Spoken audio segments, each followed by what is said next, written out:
Welcome to the Momnesia Podcast, a podcast for moms where we share the stories we want to remember and the ones we wish we could forget. We're your hosts, Julie Short and Sarah McLaughlin.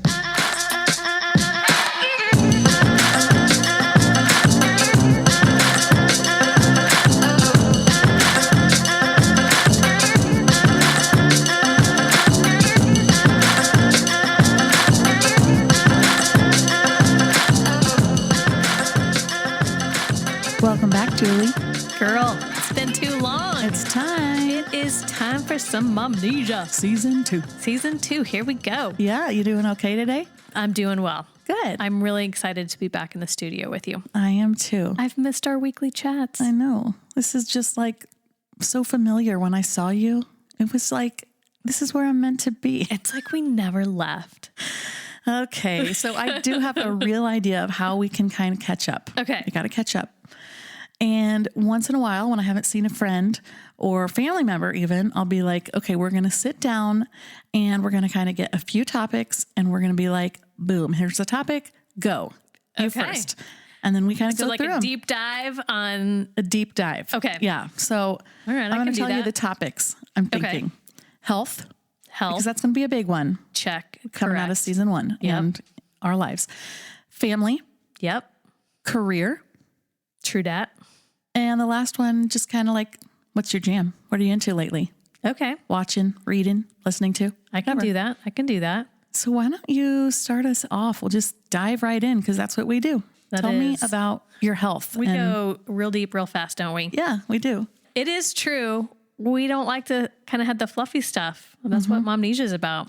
Real life stories. Yep. And real life stories surrounding periods and hysterectomies. Yeah. Not every week, but this week. Not every week, but that's where we're going to go today. Yeah. One of the main reasons it took us a while to get back in here was because of some health issues I have been experiencing starting at the beginning of the year. Actually, it's kind of gone back for the past few years. Was noticing some irregularities in my period. It would be really heavy, really long, and then it would go away for like months and I wouldn't have a period. And it was just very strange. And so I talked to my family doctor and he's like, well, Julie, you're 40 now. Things get weird when you turn 40. Okay. Yeah. As if there was a switch and... I guess. I don't know. But, I just kind of took it like, okay, well, this is going to be life now. It's just... things are going to get weird.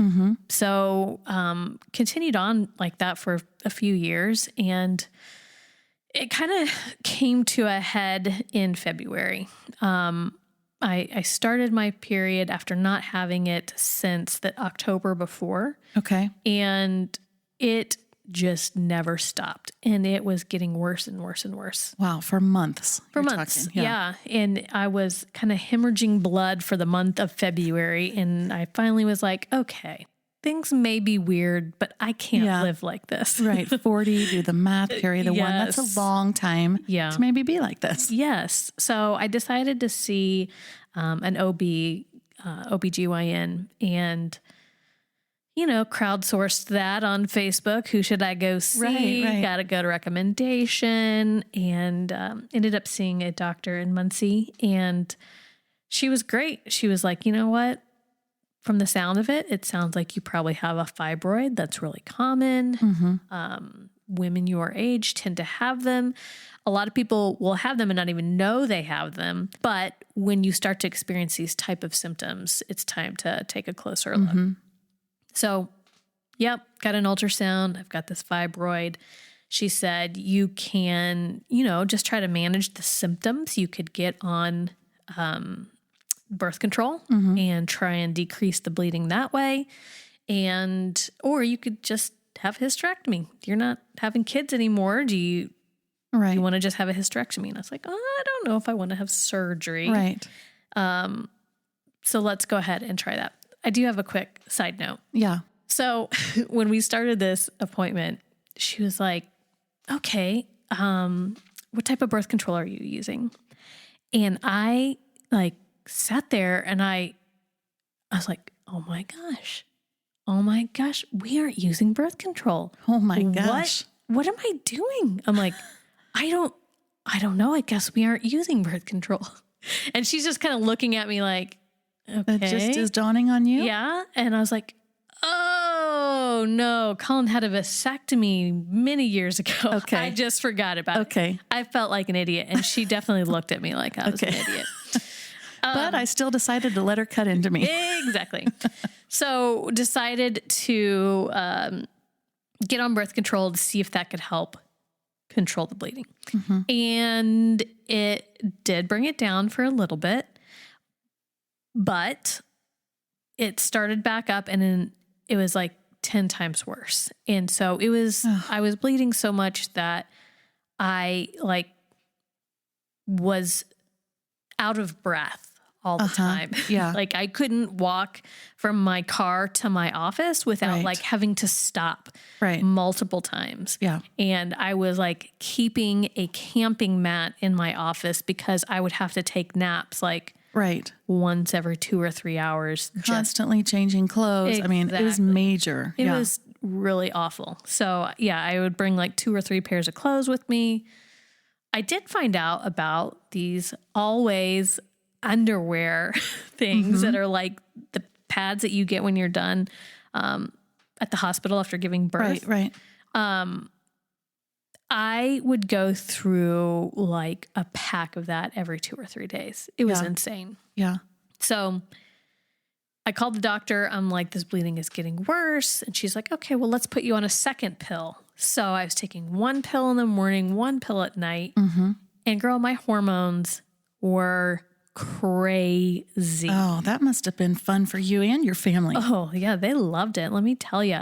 There was one day I woke up and I woke up crying. Not like a little trickle. I was like sobbing uncontrollably. And, you know, poor Mary Kate and Matt were like, Mommy, are you okay? And I'm like, yes. I have no idea why I'm crying. Right. It's okay. Oh, I'm sorry. So I couldn't go to work because I was just crying the whole livelong day. I'm sure if we went back and looked at the Marco Polos between us that day, I could maybe win like an Academy Award or something. I don't know. It was really good. Oh. But it was pretty miserable. Oh, I'm sorry. So we decided to have surgery and it took a long time to schedule because you have to schedule the robot. You got to have the hospital room and the doctor. Okay. And the robot is how you had, Exactly. Explain so I had DaVinci. It was a DaVinci hysterectomy. Mm-hmm. And basically this robot allows the doctor, it looks almost like they're playing a game, but they can like get in there and use these little snippers to go in and snip around the uterus and the fallopian tubes and the ovaries if you need them. I left mine in. And they basically cut around it and then like pull it out your vagina. Okay. It's crazy. Okay. So as long as they can do that, if the tumor isn't too big, you don't have to be cut all the way open. So it decreases your recovery time. Right. Okay. So now go ahead. I can go ahead and cut this out if you don't want this to stay in, but you've been very forthcoming. So I'm going to go ahead and ask. Will you say that tumor was huge? You even sent me a picture of your little souvenir. So I did. That sucker was 17 centimeters in diameter. It was insane. Like you said like a grapefruit or bigger, right? Yeah. What'd you say? A cantaloupe or something? Yeah, a cantaloupe. Oh my gosh. I think she said that was like a normal uterus. So the tumor is inside the uterus weighs 50 grams and mine weighed 550 grams. So it looked like the size of like a 5-month pregnancy. Right. That's crazy. It was crazy.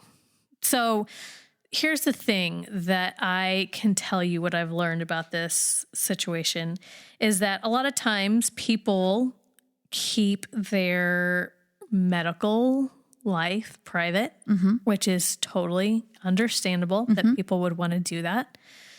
However, in Momnesia fashion, I decided to share my journey on social media because I wanted other women to know if they're experiencing these things, they may not have gone to the doctor yet. They may not know, oh, this is a fibroid. And fibroids tend to, like I said, be very common and even more common in the African-American community. Oh, really? Okay. Yeah. And I just wanted to kind of give the world, here's my experience. You may be having these same problems. Right.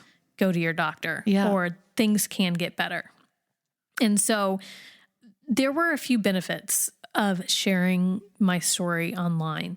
I was blown away by the love and the support that was given to me through social media.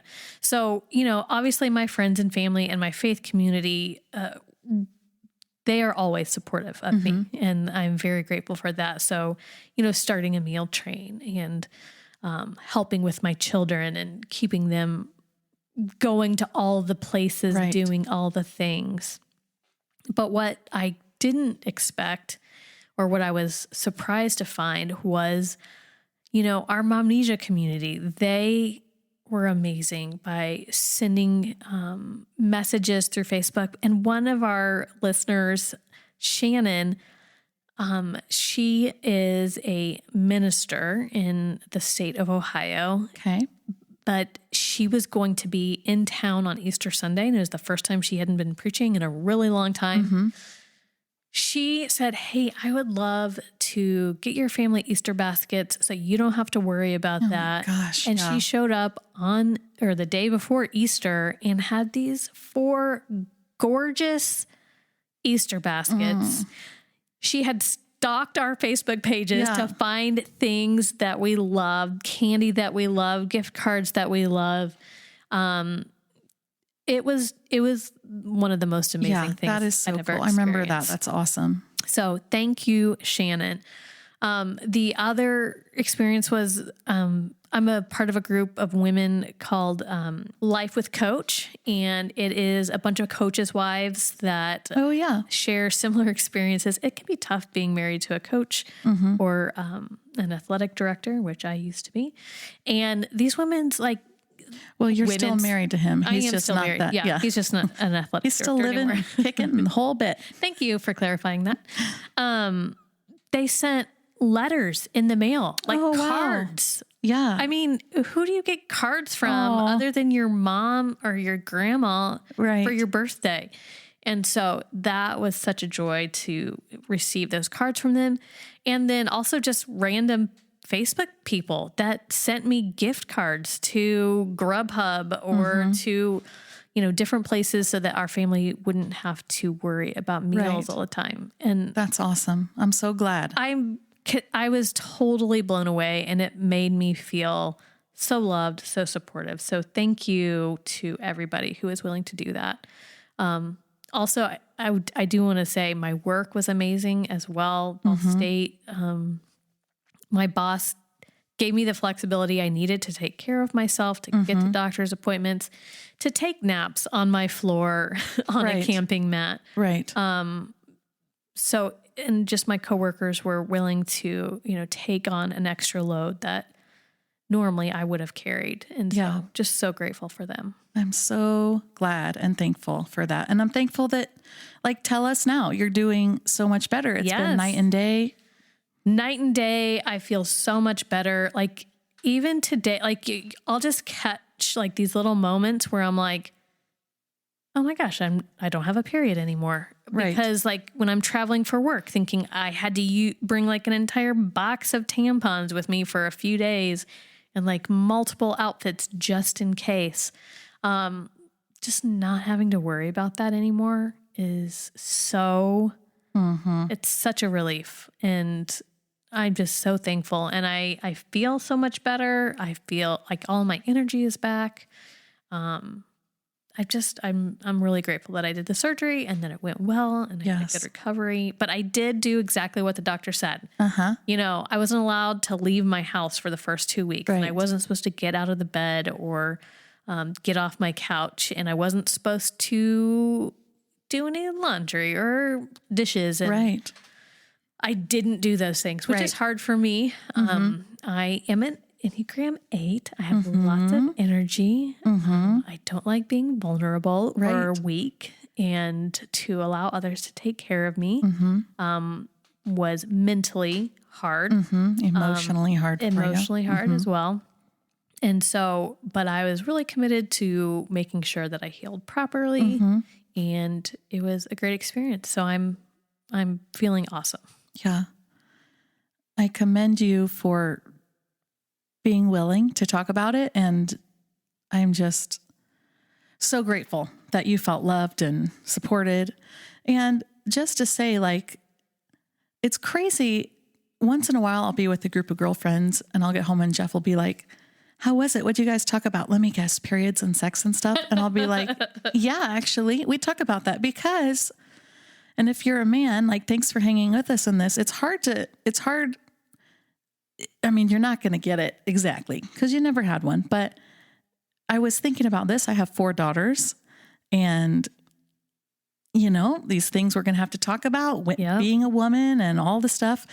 And like, if you think about from your teens to who knows if it's going to be 50s, whatever it's going to be, like a week of every month or more, a week of every 28 days. So 25% of your life, 1 out of every 4 days, you're spending on your period for the most part. Yeah. That is a lot of time that something, I don't want to say consuming. In your case, it was consuming, but like, this is something that is a big deal for women that we talk about, we got to figure out. And so I just appreciate you putting that out there and being like, it's okay. We want to support you. Some of us need to learn what you've been through. And so, yeah.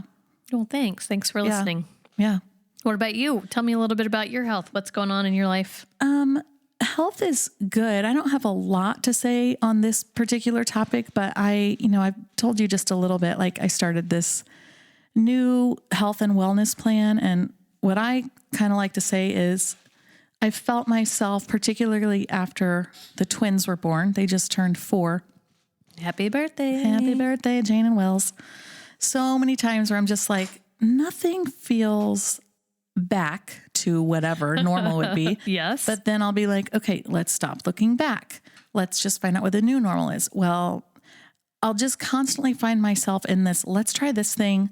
Okay, that thing didn't go well. I feel shame. I feel disappointment, or I feel like I failed. I feel embarrassed. I feel lots of big, bad, ugly feelings every time I try to find some sort of health. That's so true. Yeah. And talking to plenty of people I talk to are feeling the same way. And some of it I chalked up to, like you said, well, I'm 40.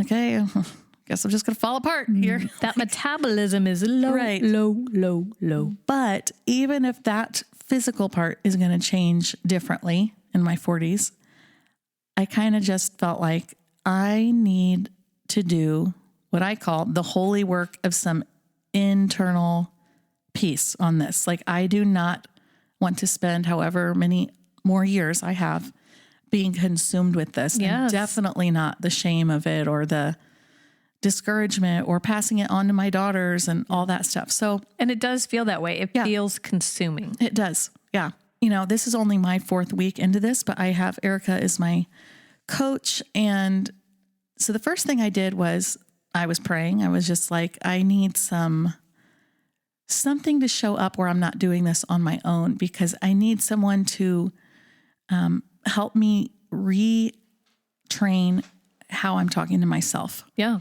And to help you identify those messages. I bet. I mean, for me, absolutely. That's a big part of it. Absolutely.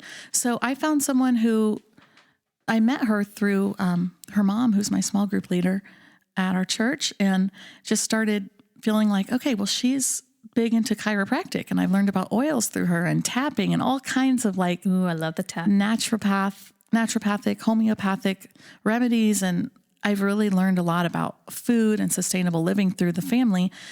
And so when I learned she was doing this, I thought, I like that. That's one more component of wellness. It's not just about the weight. It's not just about the nutrition, but it's kind of a wholeness. And I thought that would be a good person for a coach. It has been great so far.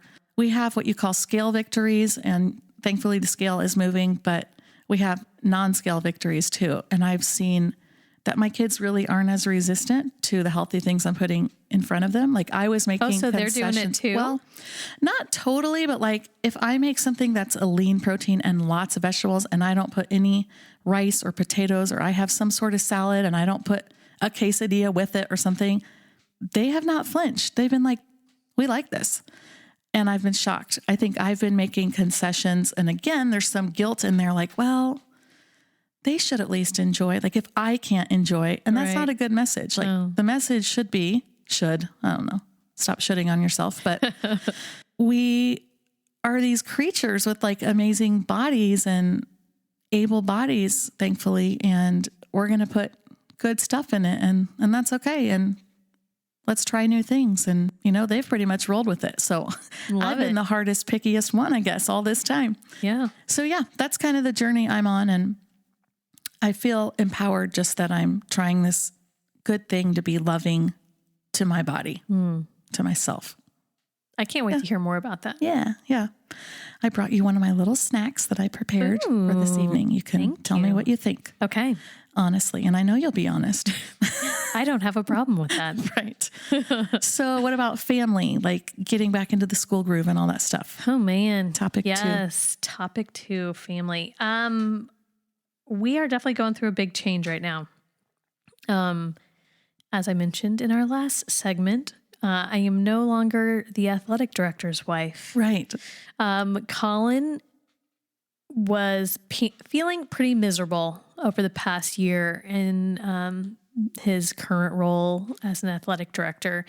And we just came to realize, you know, it's just not a good fit for him or for our family. And for the sake of his mental health and my sanity as well, we decided, you know what, we're going to find something new. Take a new road. We're going to take a new road. And we also have come to the conclusion that kind of based on his personality, he's an Enneagram 4 like you, very creative, not great with structure, that we're going to try something new. I'm sorry. I just gotta say, it seems especially funny tonight because not great with structure. To record this podcast, you need just a few really important things. And I'm like, I have this other purse and it must be in the weird pocket. And like, I breathed on it and snapped and there it is. Like, it's totally kind of feeling like a free for all for someone who loves structure. Yeah. I really like structure. Yeah. But we complement each other in that way. And we complement each other in that way. Good job. Good job, us. Okay. Sorry. I derailed you. That's all right. That's all right. Colin decided he wanted to kind of pursue a dream that he's always had of becoming a writer. Cool. And so he has been working on a book for a while now and decided to put lots of time and energy into that. So we're excited about that. Hopefully I will have more details for you by the end of the year. Okay. He's hoping to have that published. Our friend Heather is helping him do that. That girl, she can build on any dream. It's amazing. Yeah, she can. So I'm glad she's helping us with that. It's a publishing company out of Bloomington. So very cool. And then in the meantime, he has started Colin Short Creative. So as you may or may not know, writing books doesn't really bring in a lot of money. Yeah. Okay. Yeah. So in order to pay the bills, he has started Colin Short Creative, where he is helping small businesses, large businesses, nonprofits, come up with marketing, kind of focusing on social media and email marketing. So if you have any needs, hit us up. Colin Short Creative. That's right. Yes. And what about the kiddos? What grades? They are doing awesome. They are in 5th grade and 2nd grade, and Mary Kate's in a new school this year, Anderson Intermediate School. Okay. So excited about that. I'm kind of sad because last year was the last year that my kids will be in the same school. Oh yeah, that's until Mary Kate's senior year of high school. Okay. So we got 1 year together. That was awesome. So now we're going to be in separate schools. But thankfully they're close by. Yeah. What about your crew?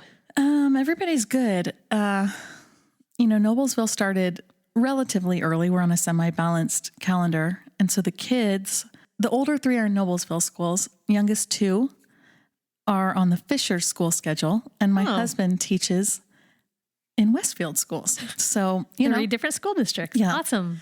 So I should quit complaining about being at separate schools. right. So actually I say we're in 4 different schools this year because of Jeff. So Soren is in 6th grade at Noblesville West. I have been impressed at every turn with the school. She has this one teacher that leads her particular team of 129 students because her class is a class of 500 just in the 6th grade. And in the first day, this teacher, Mr. Howard, learned all 129 names. He memorized them. And I talked to some friends in the community who said, and on the day she graduates high school, he will be there and he will still know their names. That's amazing. I mean, can you believe that? He must have some intricate flashcard system. Yeah, he must. Some mnemonic devices. So there have just been little things like that for her. It's been a great start. She's, doing sports, doing the cello. She's in the musical. She's on student council. Play the cello. Yeah, I do too. I'm trying to not live out every dream through pressuring her. I do keep trying to get Mary Kate to want to play the cello. Yeah. It's probably not going to work. It's a hard instrument too. So, it's hard for kids to stick with strings. She can handle it. Okay. Oh, I know. She's very talented. Any kid, any of us, any human. Joseph is in 4th grade and I feel like this is the first year I'm seeing a spark in him come alive because his teacher does everything based on economy. Like the teacher has dollars. Okay. Donnert dollars. That's a teacher, Donnert. And wait, what grade is he in? 4th grade. Okay. And Joseph is motivated by money. And they even have this little game where it's like timed tables, multiplication tables. Oh, yeah. I used to love those. I did too. I would practice with our microwave timer at home. Joseph does the same thing. He's constantly working on it. And there's a hall of fame at the school where there are kids' names that have been on there for years and years. And if they get knocked off the wall because someone beats their record, this teacher will go to them, even if they're graduated, and be like, so-and-so has beat your score. If you'd like to challenge them, you can come. Gosh. Joseph got on the wall. No way. Now, so far he has not been challenged, but if this kid is at IU now and she got knocked off the board, the teacher will go to IU or call him, Facebook him and be like, hey, little and Jimmy. they can come back and challenge them. Yeah. Oh my gosh. Isn't that love awesome? This. So Joseph, the thing is with the dollars, you can get real things. You can trade them in for one day. The teacher will bring an apple fritter or pizza, or, you can wear your pajamas to class or whatever. Joseph's like, oh yeah, we're doing that. He's earned donuts, pizza. He's come home with a pop. Awesome. I'm like, that is awesome. Even tonight, he forgot his homework book. I emailed the teacher and I'm like, we're having a hard time. And the teacher said, I'll drive it right over. I'm still at school. He came to our house. What? I know. This is crazy. So I just was like, he needed a teacher like that. Okay. It's been awesome. I see that spark. Anna's doing great, raising herself still, the middle one. She's just easy Sweet peasy. Anna. She is. She's my favorite. No, she's just pretty go with the flow, And the twins finally started preschool. Back to Anna. Yeah. Does she still not want you to come to her She class? still doesn't want me to come. Okay. Yeah. So speaking of that, she's been begging to do Girl Scouts. Okay. I went to the Oh man, I wanted those brownie uniforms and those patches so bad. Did you ever do it? No. Was it a thing out west? Yeah. Okay. It was a thing. It It was definitely a thing. Okay, well, Just Deb wouldn't take me. I don't know what the problem Deb, was. take it up with Deb. Yes. Small but mighty, I bet. So she wants to do Girl Scouts. I took her to the Scout interest meeting, but it happened to be only Boy Scouts that night. And I guess Girl Scouts was on another night. So when I went in, I said, oh, is this the Girl Scouts? And the young, he was maybe 5th or 6th grade guy at the table. He said, well, do you mean can girls come because girls can be in Boy Scouts, or do you mean the Girl Scouts? And I was like, I don't really know. Like, tell me the options here. So I guess now that's a new thing. Kinda, yeah. But she was like, I don't know. I don't really want to do this. So we reached out to the Girl Scouts. There's already a waiting list, and she's number 12 on the list. What? So, how about start a second troop, y'all? So I just said, you're going to do it? I guess I could be the troop mom. Do I have to do the cookies? I don't really. Oh my gosh. I'm Please afraid. tell me you watched Troop Beverly Hills. No, it is. Wait, like the old Shelley Long movie? Okay. Yes. A billion years ago, a bazillion. Do you know who this man is? Oh my gosh. I don't know. So yeah, we're going to have to cross that bridge. All right, Momnesia community, we're going to be selling some cookies. Yes. So get excited. The twins, it took forever for them to start school because it was like after Labor Day. Come on, Fishers. They'd been, yeah. They're at a church kind of out on the east side of Noblesville. So it's considered Fisher's schedule. And they literally every day since the big kids went to school have been packing their lunch. And you mean even when they're at home? Oh, when they're at home because they want to go. Oh, of course. And so I'm finding rotten food. We've wasted so much money. Oh my gosh. And one thing they love is those little hummus. They love hummus. So they have the little hummus packets. Yeah. Yeah. Found those all over the house. Oh my gosh. So yeah, Jeff's doing great. He's still at Westfield. He loves it. He's leading a trip to Costa Rica with students. That. Yeah, he's had great. One family actually came to the interest meeting and said, what would you think if all 4 of us went on the trip? They want to go, the parents and the 2 kids. And we said, bring it, y'all. Yeah, bring it. We said, that's an exciting thing for him. And yeah, family's good. Awesome. What's next on our list? Career. Oh, career. The biz. Career. I am super pumped. This just happened today. Part of my professional development plan at the beginning of, or at the end of the year, and we set goals for the next, one of the things that I wanted to do is I wanted to start doing more training, public speaking, kind of more higher level coaching. Mm-hmm. And I wanted to do that through the lens of the Enneagram. Hello. Cool. You know, I'm obsessed. And Hashtag Enneagram alert. Yes. So I finally got the green light from my boss that I'm going to get to go to Denver for the narrative Enneagram training. Ooh, cool. Yeah. So I'm going to be doing that in October. Oh, like really soon. Yeah. Okay. I'm super excited. I'm really excited about the program. I'm a little discouraged. They have their trainings like so spread out, and it's like only once a year. And like, if I didn't do it next October, I wouldn't be able to do it till the next October of 2020. Okay. So I kind of felt like, okay, it's now or never. Let's do this. Yeah. And then I'm also excited about Jen Petro. She's going to be one of our guests this season. She does a 12-week training course, side gig to 6 figures. And it is for people who have these side gigs like us with Momnesia.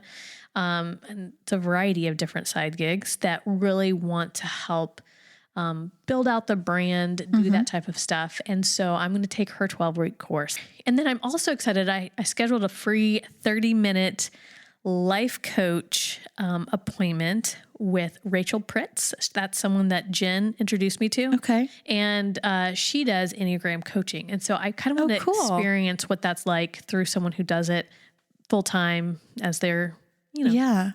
Now, does she mainly coach someone who is trying to figure out what Enneagram type they are, or someone much further down the line? So yeah, she is a life coach. She kind of does executive coaching. And then just recently started incorporating the Enneagram into it. It kind of made a big difference in her own personal life as it did mine. And then so she started kind of weaving that in with her clients. Gotcha. And so Jen connected us as kind of a networking type of thing. But once I met her, I was like, ooh, this lady is awesome. That's cool. I want to spend time with her. I'm really excited to hear more about the thing with Jen too, because I've known her. I was in a writing group maybe a few years ago, and she's just such a powerhouse. And she is. She has her hand in like a lot of, one-on-one single entrepreneurs, but then like big companies. Like she's just like really she forward does the thinking and great. marketing and all the stuff for the Indianapolis Children's Museum, Right, And like yeah. some law firms. I mean, that's cool. She's a big deal. It's a big deal. She's a big deal, And we know her, so yeah. So I guess that we're a makes big deal. us big deals too. I don't mean to brag, but I know someone who's a big deal. I know Jen Petro. She's the type of person where you feel like you're instantly like best friends with this person and you've known them all your life. Yeah. Good. And she's just so smart and so like she knows her stuff. Yeah. Yeah. And you're like, Cool. Give me all your knowledge. Right. That'll be a good thing. I'm pretty excited about that. Yeah. What about you? So- You just had it. I mean, I'm not going to let the cat out of the bag, but you just released a CD. I did. Number 6. So good. Can you believe that? Yes, I can. You are can. very talented. Okay. Oh, thanks. I didn't mean it like that, but I'm like, have I been around that long that I could have released 6 albums? It's a lullabies and love songs album that I have wanted to make. I was kind of joking around, like I wanted to make it since baby number 1. And now that I finally made it, I guess our family's complete. So it has some old classics, What a Wonderful World and Moon River, and some new ones that I've written. And you can find it, Julie. You want to know where? Should I tell everyone? Where can I find this CD? Oh, it's on Spotify. It's on Apple Music. It's anywhere that you stream or download. Or you can go to my website and buy an old-fashioned CD. Awesome. So that's been kind of a big part of summer, was getting that released, doing the concert. And then it is fall, but it's not quite fall. It's still end of summer now. And I'm working on Christmas. I know. Yeah. Your social media posts are cracking me up that it's like Christmas time in the McLaughlin household. It is. So, particularly because one of the gigs I'm doing this Christmas is like my dream thing. I can't believe that this is happening, but the Palladium, that I do. big old theater in Carmel. Gorgeous. And the Carmel Symphony, I am their guest for their holiday pops. Shut up. And I'm pinching myself. That I'm is really so cool. I'm not exaggerating here. I just cannot believe their Jay Rouse is helping to arrange some of my original music. And so to know that the caliber of musician in that beautiful space is going to be bringing that to life in a new way. Jay is the OG, man. I mean, he is amazing. He is. So I've been working with Jana Himes, who is the maestro and conductor of the symphony. She's so cool. But we've hit it off and we've been brainstorming, and the Wright brothers are the other group that's going to be featured. And Tim Wright from that group played on my album. So there's I love lots of slide crossover. Guitar. That's called? Pedal steel. Oh, Yep. so cool. So I'm working on that. We're charting. It has to be done really soon to have everything arranged for that big of a group and production and everything.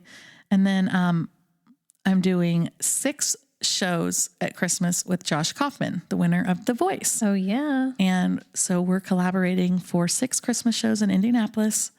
And so, we're working on all that stuff. And it's just going to be a really exciting fall and holiday season. So can I do a little Josh Kaufman story here? Yeah, please. Hi, Josh. Hey, Josh. I don't even know if Josh remembers. I don't know. Well, first of all, hey, Josh, if you're listening. Right. Great.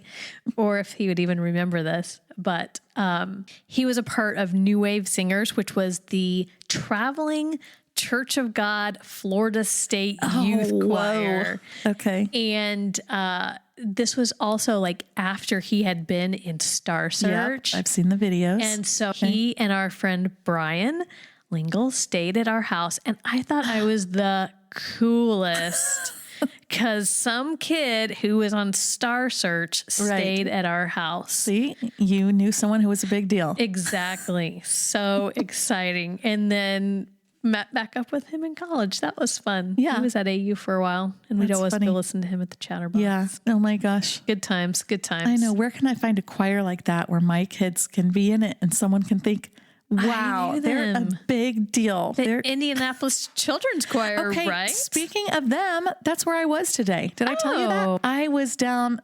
So this seems like so far out. I am a guest with the Indianapolis Children's Choir at Hilbert Circle Theater, spring of 2021. Oh my gosh. Will we even be alive then? I know. What's going on? I actually was like, it seems like a gamble to book me now. Like, we are starting to talk and like promote and do videos. So I was down on Butler's campus where their offices are and met with their artistic director, Josh Petty, who you know, because he was working their with artistic director for the Anderson Children's where Choir. Mary Kate was. So anyways, I was down there and we did a little video and talked about how Indianapolis Children's Choir took me around the world as a child, literally all over the place, different continents,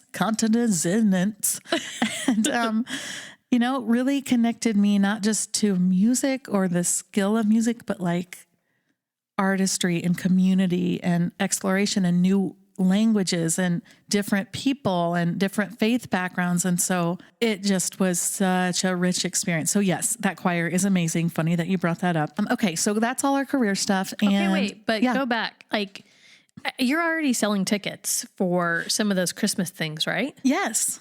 So where do people go if they want tickets? Okay. Because I want to get in on that Palladium. Okay.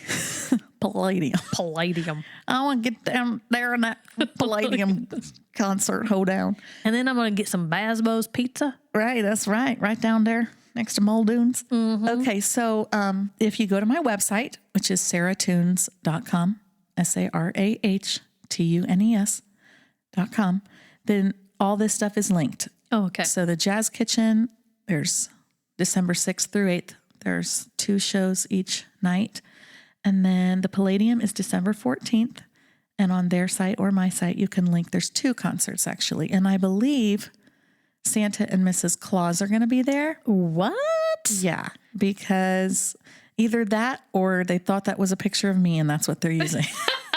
No, they're definitely going to be there. It is their Holiday Pops concert and they do it up. The trees, the whole shebang. Okay. Yeah. I definitely want in. Yeah. So the 4th topic I think is the most fun one. And that is your jam. What's your jam right now? Jam? What are you into? Oh my goodness. Why do we keep talking like that? What's your jam? I don't know. We're just excited to see What's each other. your jam, Julie? My jam right now is the Second Life podcast with Hillary Kerr. I don't know any of those names. Okay. Hillary Kerr. Do you know Who, What, Where? No. Okay. There is a line at Target by Who, What, Where. Yeah. Well, that comes from, it's like a digital magazine. They were one of the very first, her and her partner were one of the first people to kind of be in that digital fashion scene. Okay. And they developed this line. So she has this podcast out right now called Second Life, where she interviews these women who are very successful business owners, entrepreneurs, kind of like the top within whatever their field is. But it came after a pivot. So like, that's not what they originally started out doing. Okay. Pivot. And then they have found all this success. I find it so extremely inspiring. And these women, like, they're just really honest about, what it took. I mean, it took a lot of hustle, a lot of just like Googling things and figuring it out as you go, a lot of mistakes along the way, and just learning from those mistakes as you go. So I've found it very inspiring. Okay. And I just can't stop listening to it. That's cool. I'm going to have to check that out. Yes. Second Life. Now, did you know about Hillary Kerr and that line at all before? Or did you just happen onto the podcast and learn those stories? Yeah, I just happened upon it. I mean, I knew of Who, What, Where, but I didn't know her. And I was just, me, I'm addicted to podcasts. And I was just like following down a rabbit hole. I was trying to find things similar. Another one of my favorite is Harvard Business Review, Women at Work. Okay. So a lot of the stuff that I do on my personal Instagram is trying to find inspirational things for women who work. Yeah. And so through my rabbit hole, I found this podcast and now I just can't stop listening. So, okay. And then I found out that she is like close personal friends with some of our close personal friends. Really? Yeah. From Arizona. We know so many big deals. That should be the name of this podcast. Yes. We're kind of a big deal. Right. Because we know people who are a big deal. Right. Oh my gosh. How many degrees of Kevin Bacon? Exactly. Yeah, so I was pretty excited. Kevin Bacon. Nobody knows who he is anymore. What? The young people don't know. Degrees of Kevin Bacon. I know, but do you think the young people know that? I don't know. Do young people listen to our Millennials? podcast? Yeah. I don't know. Okay. To find out that they said that she's like super amazing makes it even better. Like, yeah. It's not just some jerk making a podcast. Right. That's true. Some amazing woman with other amazing women. Love it. Mm-hmm. So it's awesome to find those people that we can cheer on. So my jam, thanks for asking. I like to keep the focus on me. But I guess if you have to talk, go for it. Is the High Women. Have you listened to this? Girl, I just listened to them this weekend. Oh my gosh. Of course you did. Because we are like secretly the same people or something. I guess we're just so in tune with the cultural zeitgeist of the day. Did you start your period today? No, I don't have a uterus. Oh, but if you did. If I did. You would have. Okay. So the High Women is kind of this throwback. There's kind of a counter creation of this group to, what's the name? The Highwaymen. Mm-hmm. And that was Willie Nelson, Johnny Cash, Chris Christopherson, and Waylon Jennings. Yeah, Waylon Jennings. Okay. So this group is Brandi Carlile, Maren Morris, Amanda Shires, and Natalie Hemby. And I wasn't familiar with Amanda. Natalie Hemby writes for everybody. Like, she's amazing. And Brandi and Maren are, I would say, probably the biggest names. Yeah. But the first song made me weep on the album. It's the title track, The High Women. And I'm just going to read these lyrics real quickly. There's this verse that says, I was a preacher, my heart broke for all the world, but teaching was unrighteous for a girl. In the summer, I was baptized in the mighty Colorado. In the winter, I heard the hounds, and I knew I'd been found. And in my Savior's name, I laid my weapons down, but I am still around. We're the High Women, singing stories still untold. We carry the sons you can only hold. We are the daughters of the silent generations. We still remain. We'll come back again. I love in this whole album, especially like kind of through the lens of what you and I do and how important it is to us to see women's stories protected and heard and valued. Mm-hmm. This CD, this album and collaboration is just oozing with championing the story, the voice of the woman or the mother in some of the songs. And in this particular song, it really harkens that first version that the Highwaymen put out, but what it looks like to be the story of a woman, what it looks like. There's a few different voices in the song. There's the story of someone who's a refugee. There's the story of someone who says she was a healer and she was gifted, and someone who was a freedom writer. And yet, you know, these silent generations, as they say, aren't voices that we necessarily heard or names that we know or may ever know. And yet there's something haunting about them singing, but they'll come back again and again. Right. And that spirit and what we plug into will carry on. And that to me, like, just about knocked me to the floor with emotion and how haunting it was. And I can't get enough of the whole album. It's been on repeat. Like, even the twins are like, and again and again and again. Oh, I like, love it. You don't even know what you're singing, little girl, but keep singing it. Keep singing, sister. Yeah. Yeah, it's so good. If you haven't checked it out, please do so. Yeah. So one thing I want to make sure we say before we sign out of our big catch up this week is that we have listened. We have heard y'all. We know that you want a meetup to happen. And so we are going to make it happen. That's what we're talking about right now.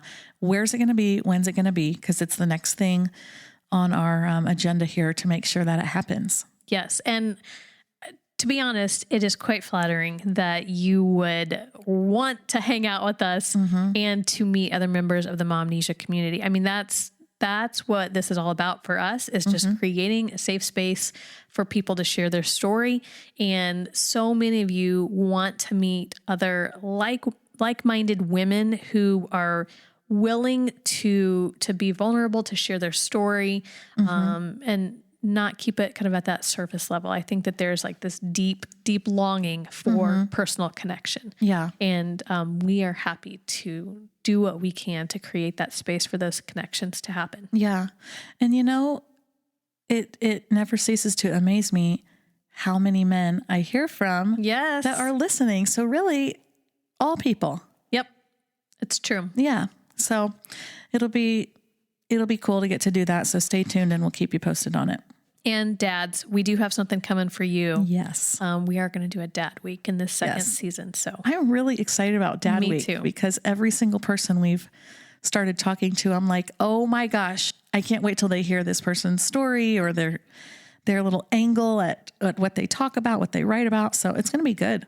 And we are looking for blog contributors. So if you are a writer and want to share part of your story on the Momnesia blog, we would love to hear from you. So just reach out to us on social media and we can get you signed up for that.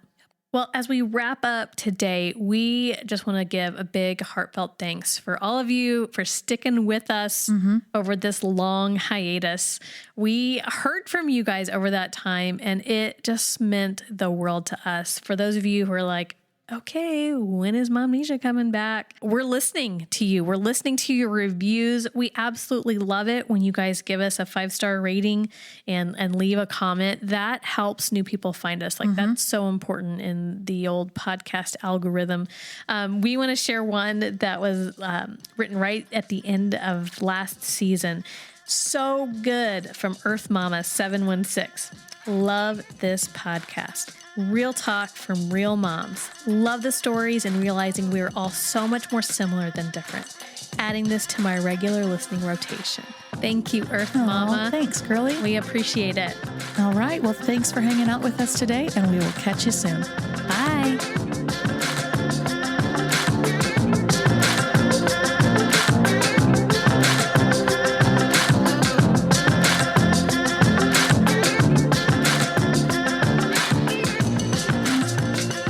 Well, we hope you will come back next week on the Momnesia Podcast, where we're going to share more stories before Momnesia sets in and we forget it all. Have a great week. Bye-bye. Today's episode of Momnesia was recorded at Grace Church in Noblesville, Indiana, with original music by Phil Larson. Make sure to check out Grace's podcast, Between Sundays, and Phil's music at Spotify or iTunes.